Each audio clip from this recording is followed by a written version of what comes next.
Welcome back to the trailer build. I want to update everybody, show you where I'm at.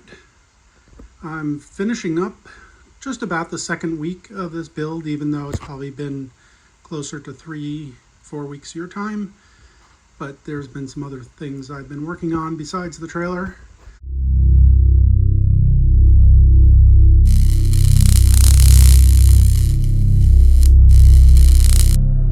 Here's where we're at. That whole front wall is insulated. This whole side wall is insulated.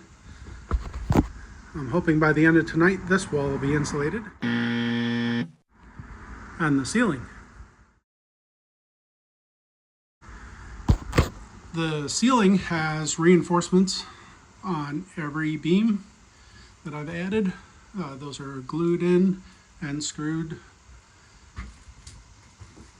We've got windows. I've got a window over here now. Got a window in the door. And I've got a nice skylight. It's got some lights on there. I was really excited about that. This is a vent fan. I'll show you that on the outside. But that's the former location for the positive ventilation system in a cargo trailer while you're driving down the road. There's an air inlet right there that sucks air into the trailer. And then it exhausts it right out there. And what that's for is that if you have equipment in here, like I have a motorcycle that'll be in here, you'll have fumes that are potentially explosive. So you need to have air moving through here to get that out. And they always put one up in the top left and the other in the bottom right. But this is going to be my living space. And I don't want fresh air coming into that space as I'm driving down the road, because part of that fresh air is also exhaust from the rest of the cars. When I'm living in here, I've got my windows, my skylight hatch, and the vent fan that will take care of ventilating this space. But I also need it for my garage because the motorcycle is going to live here. So I relocated it back to here, and that's right behind the partition wall. It's going to go right here. Let's show you what else I've been up to, because there's been quite a bit going on here. I'm going to take a walk outside. Right here on each corner, right there, and right there, I added additional clearance lights. Those didn't exist before. And I always like a lot of lights on my rigs, so I added additional clearance lights there, right here, and there. Those are what I call scene lights. Those will also come on for reverse lights. Those throw a tremendous amount of light around here. Coming along the side, where are we? Right there, right there, right there. I added additional clearance lights along the top. There wasn't any. Down here, I added, this is a directional light. This one here is a clearance.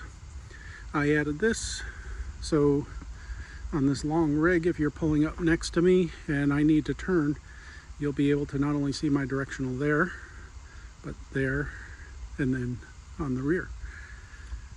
As I said, I like lights, lots of lights.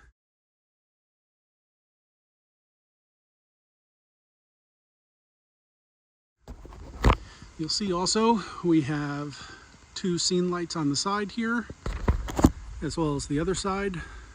The sides will come on with one switch, the rear will come on with a different switch. And that is for when I'm working at a job site. I can turn on lights all the way around the trailer and light up my workspace. You could see the relocated positive vent for the garage area. Used to be up there, now it's over here. And here's the new window. Up here is the vent. This is the exhaust fan for the kitchen. And then I also added all clearance lights on the front. Honestly, I call these my smile lights because when I look in my rearview mirror, I'm going to see them and I'll smile because I like them. So that's what we've been doing out here.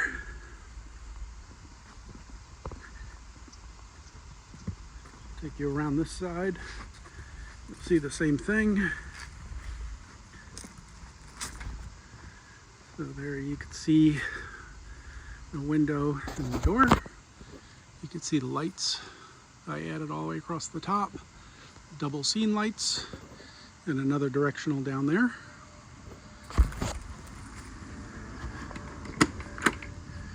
And that's where we're at. These are off of the, that's actually for the directional. These are the scene lights. Those all get tied through the ceiling. But the rest of today, my plan is to get this wall off and insulated and try to get this ceiling insulated. Because, I don't know if anybody saw that while we were just walking around, but we got one right there. This whole area, that tree's got to come down this week. And the town needs this entire space cleared out. So I'm going to be packing everything up and I'm going to be headed down to Santa Cruz and I'm going to work down there for about a week. And then, there you can see another one. And then I'll return back up to here. But I'm really happy with how everything's coming out and the progress. This has been really fun. Once I get this insulation taken care of up here and this wall over here, the next step is to build the partition, installing cabinets in here. There has been a change from my previous plan. Cabinets were going to be on that front wall. That's now going to be a bench. There'll be some cabinets mounted high, but this is going to be a bench. Toilet's going to be sitting right in the center of that bench. And over here, there's going to be a wall of cabinets. This is going to be the kitchen. And there's going to be a Murphy bed behind the kitchen wall that will come down. So at night, when I don't need a kitchen, that space becomes the bedroom. And you can see that right about here. The bed will be here and it'll tilt down. Maybe I should do it that way. Maybe I'd do it with this hand. So the bed will be up here and then just come right down on top of all the cabinets. I'm hoping I can get an L-shaped layout right here. I don't know if that'll be possible, but that's what I'm going for. If it doesn't happen, it'll just be cabinets there and the bench here. But that's where we're at. And if you noticed walking around on the door, those are the cabinets I plan to install in here. All right. Well, thanks for watching. And let's see where I'm at next week. It's sure gonna look different in here, I can tell you that.